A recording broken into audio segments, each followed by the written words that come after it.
I'm going to switch subjects. You've done a really deep dive into the blue zones. Ah, You want yes. to talk about that a little bit? Oh, What got you on that track? Because you did oh my some goodness. really deep diving on it.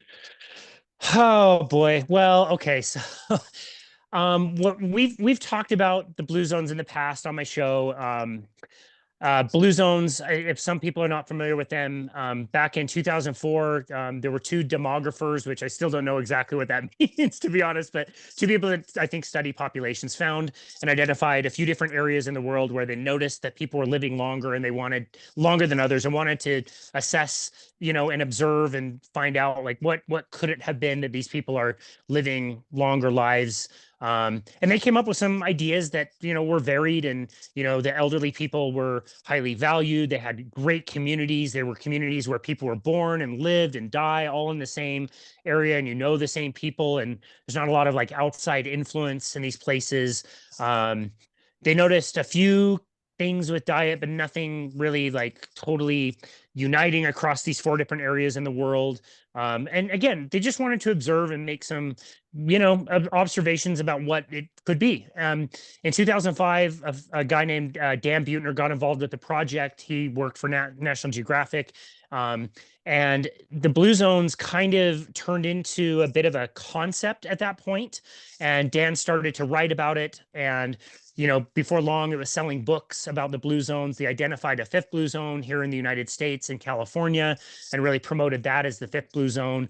And that blue zone is called Loma Linda in California, which is a Seventh-day Adventist kind of retirement community, where a lot of people go there to retire. Seventh-day Adventists, similar to the Mormons around me here in the Salt Lake City area, the Seventh-day Adventists have basically kind of recommendations um, in their set of rules that they try to follow that's about diet, and so they avoid certain things and are told to eat certain things. And for them, it's a very much plant-based type diet. And so again, this thing that was a study became a concept, and then it sold books, and then it was involved with a religion that promotes plant-based diets. And so the latest thing that has come out of the blue zones is a documentary that is on Netflix called Live to 100: The Secrets of the Blue Zones. And it's Dan Buettner, and it shows him going to these wonderful and beautiful places around the world, in Costa Rica and in Greece and Italy and all these places that they've identified. And it looks like he's discovering these places. And he goes to Okinawa, and they are showing these elderly people living happy lives, and they're active, and again they're really respected and all these things. And then I think Dr. Bill Schindler kind of said it best when I interviewed him about the topic, where he said it's more like a bait and switch. They use all that beautiful video and awesome concepts and like things we should be doing as we age, and then they flip it and say the reason that they're doing this is because of they're eating plant-based diets. The first episode was all about Okinawa, and they highlight in particular purple sweet potatoes as this wonderful food and a staple of their diet. And the woman that they interview tells you, as she's being interviewed, like sweet potatoes were a survival food. And when they looked at the food data for Okinawa in particular, they did so and used data from the 1950s, where Japan was torn up by war and they needed survival foods. And purple sweet potatoes was a big part of that. And so they use current information to make people think that they are in Okinawa eating plant-based diets and that people should be doing that. And then you talk to people. Bill Schindler, great example, just got back from Sardinia, heart of one of the blue zones. And they're saying like these people don't eat plant-based diets. They eat some plants that are cooked or prepared in some way, but they're not on plant-based diets. The locals think it's so strange that people come in and want to do documentaries about sweet potatoes and minestrone soup and all these things. And they're like, I mean, it's not that we don't eat those things, but that's not our primary diet. And so I get really frustrated. I don't get frustrated when people want to do plant-based diets. I eat a carnivore diet. It works really well for me. That said, I'm not picking fights with vegans. I'm not yelling at people on the street or picketing Whole Foods when people are buying salads. Like, I am here to help people who want to do a carnivore diet. That's it.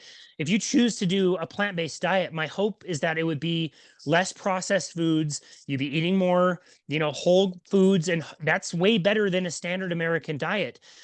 But I don't think it's fair to be on the other side of that and tell everybody that plant-based diets are the best for your health and longevity based on claims that are not true. Like that's what gets me upset. I don't care if you want to eat more plants and that's good for you. And a lot of people do really well on that, and that's great.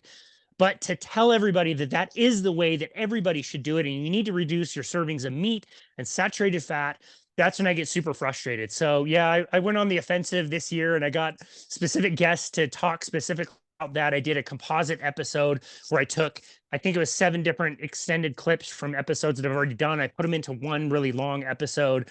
I purposely, I purposely named it. What did I name it? Living to 100: The Truth About the Blue Zone. So I tried to be like really sneaky about like copying their title, and hope I don't get sued for that. But yeah, I don't know. I think it's ridiculous when they're promoting things that just aren't backed by science, and people get this idea that this is the exact right way to eat. And it's happening again. A documentary just dropped yesterday on Netflix at this time of recording. We're recording on January 2nd. So it dropped on January 1st, the day that everybody's super interested in health and nutrition.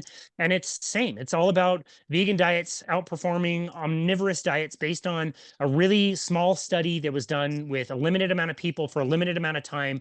They only tell you the really, really good things. They don't tell you the bad things. The data to find the study, and then find the data, and then find the sections that actually have the data. I had to dig and dig and dig. And I'm going to have to watch this documentary now because all my clients are going to ask about it. And it just, Right. again, it doesn't, I don't have a problem with people choosing to eat plant-based diets, especially if that's what they enjoy and it makes them feel good. That's great. But when false information is being propagated for lots of different reasons, like this last one, it is the study, the original study was done by a dude who is a vegan, and his lab has been getting grants from Beyond Meats for lots of years. Oh, And you dig through the data of the way they did the study, and it shows that the people that were eating vegan greatly increased their consumption of these fake meats, these plant-based meats that are being sold. And so there's money behind this, and there's powers that be that can take certain studies that are biased and make them look wonderful and hide all the other things, like your B12 gets worse or your HDL cholesterol goes down. They don't really talk about that. They just talk about, oh, your total cholesterol is lower. This is amazing. And it's like, man, people watch this stuff and they get so influenced by it. And that's what I want to fight back on. And so, yeah, excuse the long rant. I've been ranting a lot about that recently, but it's just so frustrating. well, thank you. Yeah, I think it's the fact that it's misleading.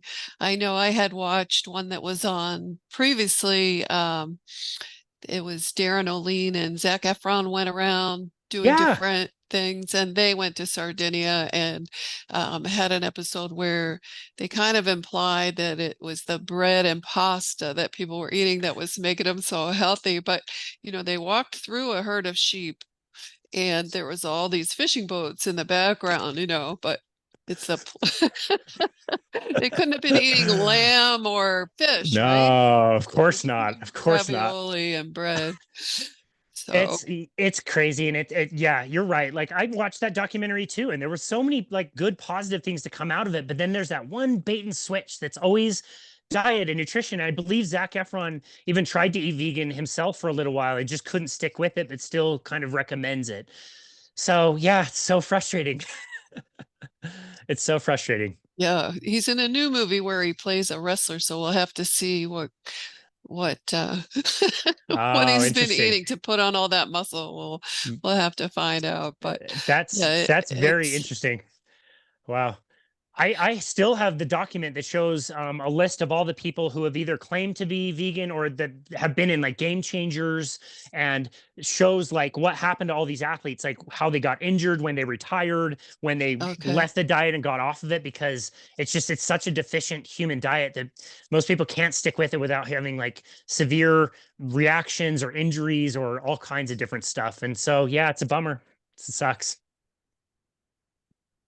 Well, I'm glad you're putting that information out. I think as people age, it's really important to be getting the collagen and the protein. The last thing we need are people having more sarcopenia because they're not getting enough protein or trying to I think it's hard enough to get protein on an animal diet Oh, as you get so older hard.